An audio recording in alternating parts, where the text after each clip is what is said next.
Paz do Senhor, bom dia. Meu nome é Fernando Rabelo e a mim foi dada a missão hoje de estar gravando essa aula de EBD, tá? Motivo de muita alegria. Queria eu que fosse presencial, não acredito que vocês também, mas essa fase logo vai passar e retornaremos à nossa atividade normais, tá bom? A lição de hoje se encontra nessa revista dos pré-adolescentes. Acredito que muitos de vocês tenham em casa. Eu peço que vocês peguem e abram na lição 10, tá bom?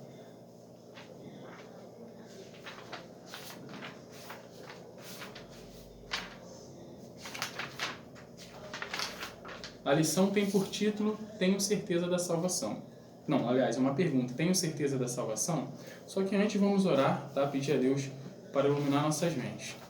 Soberano Deus e eterno Pai, Senhor, graças te damos, Senhor, por essa manhã abençoada, por estarmos, Senhor, na Tua presença e que nós possamos, Senhor, em nome de Jesus, sermos alimentados, Senhor, com essa lição, Senhor. Toma o nosso coração, toma a nossa mente cativa, que o Espírito Santo abra a luz do entendimento para nós, Pai, para que possamos meditar na Tua palavra, Senhor, e extrair aqui o nosso alimento diário, em nome de Jesus. Amém.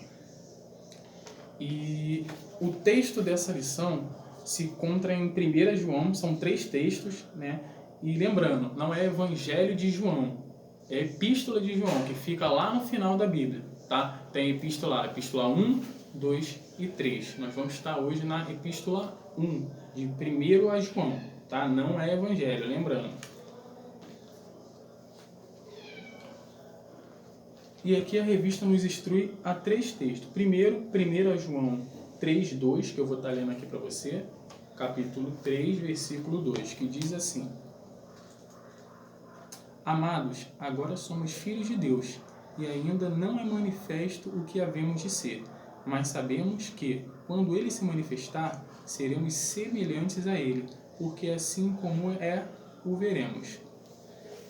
E também tem outro texto no 1 João 3, capítulo 3, só que agora versículo 14, que diz assim: Nós sabemos que passamos da morte para a vida, porque amamos os irmãos. Quem não ama seu irmão, permanece na morte. E o último texto, para a gente avançar na lição, se encontra em 1 João também, só que agora capítulo 5, versículo 13, que diz assim: Estas coisas vos escrevi para que saibais que tendes a vida eterna e para que creais no nome do Filho de Deus. Amém? São esses 3 textos para a gente começar a nossa lição, tá?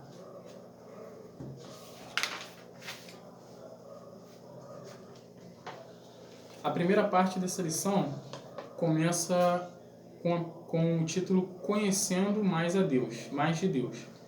Agora sou filho de Deus. O apóstolo João escreveu a primeira carta para que os crentes em Cristo Jesus devem ter a certeza que possuem a vida eterna. Eu já vou parar aqui para a gente abrir um parêntese. Muitas pessoas, né, muitos cristãos, eles têm essa dúvida se realmente eles têm a salvação, se por eles terem cometido algum pecado, eles têm a possibilidade de perder a salvação. Então, o apóstolo João, ao escrever essa epístola, ele quis tranquilizar os irmãos e quis também exortar, né, ensinar uma carta doutrinária para exatamente que eles pudessem ter essa certeza da salvação e através de que eles poderiam ter essa certeza.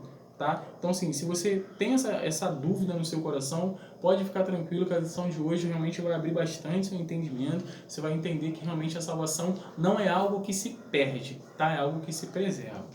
Vamos lá. Os irmãos que receberam esta carta achavam que em qualquer instante poderiam perder a salvação. É comum as pessoas se sentirem assim quando fazem algo de errado e pensam que Deus não as perdoará mais. Contudo, vamos aprender que já passamos da morte para a vida e não há mais condenação, isto é, para aqueles que preservam em Cristo Jesus. Tem um texto muito, muito lindo em Romanos, né, Romanos 8:1, eu vou abrir com vocês aqui, que diz assim, Romanos capítulo 8, versículo 1. Amém. Portanto, agora, nenhuma condenação há para os que estão em Cristo Jesus, que não andam segundo a carne, mas segundo o Espírito.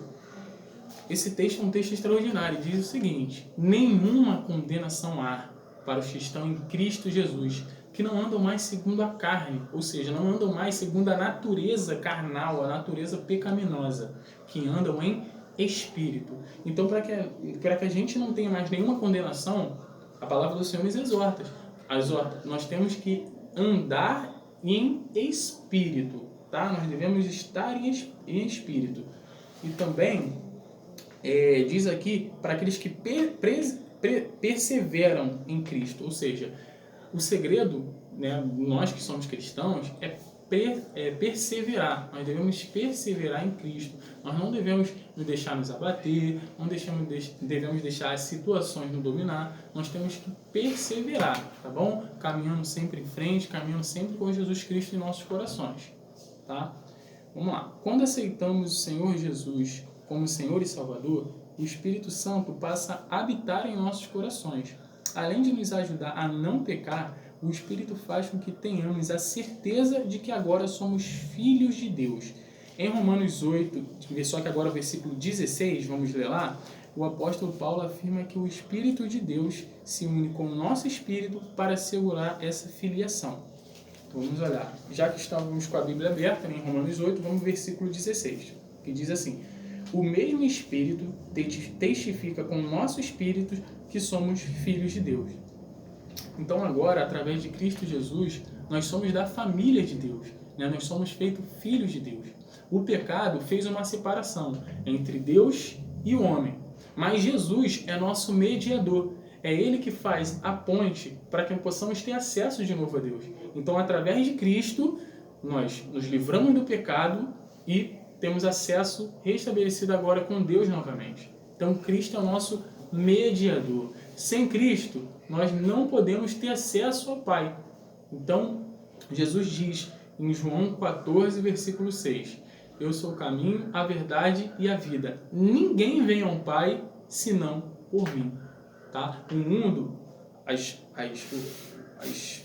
o mundo, né, ele tenta nos influenciar falando que todos os caminhos nos levam a Deus. Só que a palavra do Senhor vai dizer que isso não é verdade, pois Jesus é o único caminho que nos leva ao Pai. Amém? Vamos continuar aqui com a nossa lição. Ser um membro da família de Deus é o maior privilégio que a salvação pode nos proporcionar. Assim como Cristo, também somos filhos de Deus e herdamos com Cristo tudo que o Pai tem preparado para entregar a seus filhos. Contudo, para que alguém possa ser reconhecido como filho de Deus, deve antes aceitar a Jesus como Salvador. O amor de Deus é tão intenso que ele entregou o seu próprio Filho unigênito para morrer na cruz do Calvário, a fim de que todo aquele que acreditar no sacrifício de Jesus não morra, mas tenha vida eterna. Esse versículo se encontra em João 3,16. Vamos abrir Evangelho de João, tá? Vamos abrir aqui, ó. Evangelho de João, capítulo 3, versículo 16. Diz assim, ó, porque Deus amou o mundo de tal maneira que deu o seu Filho unigênito para que todo aquele que nele crê não pereça, mas tenha vida eterna. Unigênito significa único. Então Deus deu o seu único Filho, tá? E a Bíblia descreve aqui de tal maneira porque não houve palavras que pudessem mensurar, né, que pudessem descrever o tamanho do amor de Deus. O amor de Deus é imensurável, não tem medida, não tem como a gente medir o amor de Deus, é imensurável. Por isso que a Bíblia coloca de tal maneira, tá bom? Chegará um dia, vamos voltar para a lição. Chegará um dia que o Senhor há de buscar a sua igreja para morar com ele no céu. João afirmou que, quando Cristo aparecer, ficaremos parecidos com ele. Não teremos mais esse corpo que todo momento corre risco de pecar. Teremos um corpo espiritual e nos sentiremos à vontade na presença de Deus. Portanto, enquanto Cristo não volta, devemos nos esforçar para viver santos e obedientes à palavra de Deus. Aqui o apóstolo João nos dá uma notícia muito boa, que quando Cristo voltar, nós não teremos mais esse corpo mortal, esse corpo pecaminoso. Por quê? O nosso corpo ele tem limitações. Nós sentimos fome, nós sentimos sede, nós sentimos frio, nós estamos sujeitos, pela nossa natureza pecaminosa, às vezes pecar. Mas o corpo glorificado, que é o corpo que Cristo tem hoje, depois que Cristo ressuscitou e ascendeu ao céu, e agora está à direita de Deus Pai, ele tem um corpo glorificado. É um corpo que não tem essas necessidades que o nosso corpo tem. E é um corpo totalmente sem pecado, é um corpo santo. E olha que maravilha, o apóstolo João, ele nos informa que nós também teremos um corpo assim, um corpo glorificado, um corpo totalmente santo e sem pecado. Mas para isso nós devemos nos esforçar, a lição diz aqui, para viver santos e obedientes à palavra de Deus. Tá? Nós temos que ser obedientes à palavra. Né? Mais à frente aqui na lição vai dizer que aquele que ama o Pai é aquele que faz a vontade do Pai. Tá? Então, fazer a vontade do Pai é andar segundo os seus mandamentos, é andar segundo os seus estatutos, é andar segundo a palavra de Deus. Amém? Vamos avançar. Tá? Agora o ponto 2. Tem por título, Agora amo meus irmãos. Tá? Vamos lá. Além disso, é importante que entendamos que a principal evidência que temos a salvação é quando praticamos o amor ao próximo. Olha, essa lição começa de uma maneira extraordinária, esse segundo tópico. A principal evidência que agora nós somos de Cristo, que nós temos a salvação, é o nosso amor ao próximo. Então, amar o próximo é a principal evidência que nós podemos mostrar, né, para as pessoas e para nós mesmos que nós somos salvos. Então, quem não ama seu irmão, a seu próximo, no caso, não está praticando realmente aquilo que a Bíblia diz. E quando a palavra do Senhor diz irmãos, não está falando irmãos biologicamente, irmãos de sangue, né? Aquela pessoa que é nascida do mesmo pai e da mesma mãe que a gente. Não. Quando a Bíblia fala de irmãos, está falando do nosso semelhante, o nosso próximo, o nosso amigo, o nosso vizinho, uma pessoa que talvez a gente nem tenha tanto a intimidade assim. Todos os nossos semelhantes são nossos irmãos, tá? Então, quando a Bíblia fala aqui, o apóstolo João fala em irmãos, não é irmãos biológicos, são as pessoas semelhantes a nós. Porque talvez é muito fácil, né? Amar o nosso irmão de sangue, amar as pessoas que moram conosco, então assim, nossos familiares, né? Só que agora a Bíblia nos ensina a amar o nosso semelhante, independente se nós temos contato com eles, temos amizade ou não. Nós devemos amar porque essa é a principal evidência que nós somos salvos, tá bom? Vamos continuar. Em 1 João 3,10, o apóstolo João declara que há uma diferença entre os filhos de Deus e os filhos do diabo. Todo aquele que não faz o que é correto e não ama seu irmão não pode ser chamado filho de Deus. Somos diferentes porque o amor é a nossa principal característica. Aqui tem uma mensagem até um pouco dura, mas realmente é uma verdade bíblica, que os filhos de Deus amam o seu próximo. Agora, quem não consegue amar e não consegue andar nos caminhos do Senhor, a Bíblia chama de filho do diabo. Então, assim, é pesado? É pesado, mas a verdade bíblica, ela tem que ser realmente pregada. Então, assim, para que a gente possa ser chamado filho de Deus, a gente tem que andar no caminho do Senhor e amar o nosso irmão, amar o nosso próximo, tá? E amar inclui muitas coisas. Amar inclui perdoar, amar inclui a gente realmente não fazer mal às outras pessoas, tá? A gente realmente ser bondoso com cada um, amar literalmente as pessoas, tá bom? Vamos avançar aqui. João não quis dizer que pelo fato de pecarmos não seremos filhos de Deus. Mesmo com todos os esforços, eventualmente pode ocorrer de cometermos algum pecado. Quando isso acontece, devemos pedir perdão ao Senhor com sincero arrependimento. Tá? Gente, vamos abrir só um parênteses aqui rápido. Por quê? Nós estamos sujeitos a pecar, tá? Porque por causa da nossa natureza pecaminosa. Só que a diferença do cristão para o ímpio, quando fala as pessoas que não andam no caminho do Senhor, é a seguinte: o cristão, ele pode até pecar, mas ele não vive no pecado. Ele não pode se acomodar com isso. O cristão, quando ele peca, ele tem que pedir perdão ao Senhor e continuar a caminhada. Vou ilustrar rapidinho aqui para vocês entenderem. Vamos supor que existe um caminho que leva a Deus e existe uma pedra. Essa pedra chama-se pecado. O cristão, quando está caminhando, ele vai tropeçar, só que ele não pode ficar no chão. Ele pede perdão a Deus, levanta, limpa suas vestes e continua a caminhada. Já o ímpio, ele tropeça nessa pedra e como ele não tem temor do Senhor, além de ficar no chão, ele rola no lamaçal do pecado. Ele vive no pecado e não tem, no caso, na verdade, nenhuma pretensão de sair da lama. Ou seja, o ímpio, ele fica na lama do pecado. O crente, ele tropeça, mas ele não vive no pecado, tá? Só pra gente avançar. Vamos lá. Tá. Quando isso acontecer, devemos pedir perdão ao Senhor com sincero arrependimento. Todavia, nunca de forma alguma devemos permitir que o pecado e que a falta de amor façam parte do nosso caráter. Se assim fizermos, estaremos demonstrando que a nossa conversão não é autêntica. As pessoas descrentes não conseguem amar realmente o próximo, porque não morreram para o pecado. É como se elas carregassem dentro de si todo o ódio que Caim sentiu ao matar Abel, seu irmão. Mas quem aceita Jesus é livre da escravidão do pecado e consegue amar seus irmãos. Nem sempre é fácil amar as pessoas que nos prejudicam ou nos magoam. Se tiver dificuldade para amar alguém, peça que o Espírito Santo, e ele é a fonte inesgotável de todo amor de que necessitamos.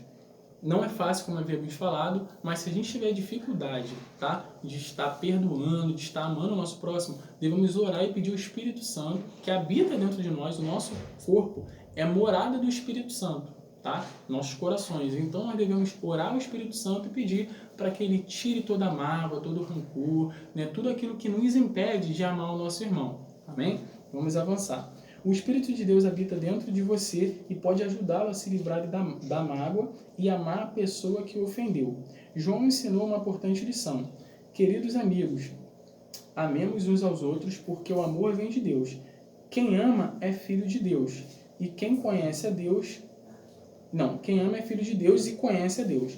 Quem não ama não conhece, pois Deus é amor. Essa declaração de João se encontra em 1 João, capítulo 4, versículos 7 e 8. Vocês possam estar lendo aí na casa de vocês, tá? Detalhe, nessa epístola aqui, João vai falar uma declaração muito importante, que nenhum de nós viu a Deus. Então, se uma pessoa fala que ama a Deus, mas odeia seu irmão, essa pessoa é mentiroso. Por que mentiroso? Como eu posso amar Deus, a qual eu não vejo, se eu não consigo amar o meu irmão, né? Aquela pessoa próxima a mim que eu vejo? Ou seja, a gente deve realmente demonstrar que a gente ama a Deus amando os nossos irmãos. Volto a falar, irmãos aqui na Bíblia está falando do nosso semelhante e não irmãos geneticamente falando, tá bom, gente?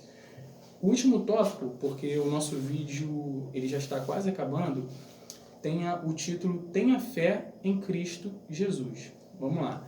João explicou aos crentes da sua época que agora eles podiam ter certeza de que são filhos de Deus, porque creem em Jesus, creem que Jesus é o Messias.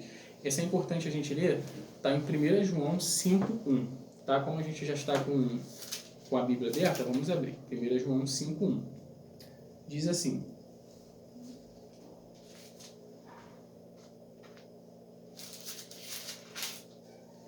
todo aquele que crê que Jesus Cristo é nascido de Deus, e todo aquele que ama o que gerou, também ama ao que dele é nascido. Amém? Então, sem a fé em Jesus, não temos a vida eterna. Não temos certeza que fomos salvos da separação eterna de Deus.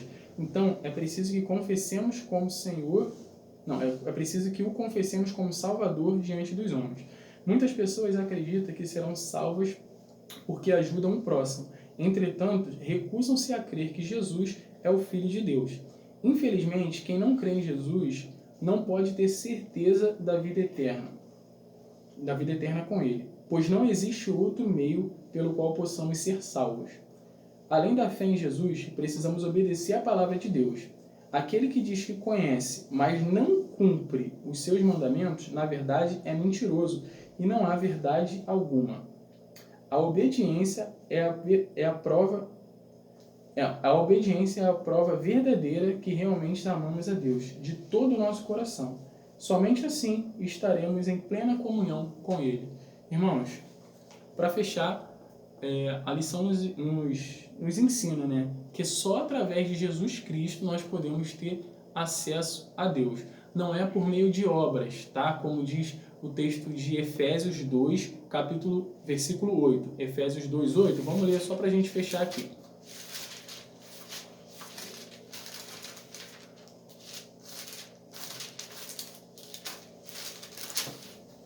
Efésios 2:8 diz assim: porque pela graça sois salvos, por meio da fé, e fé em Jesus Cristo, né?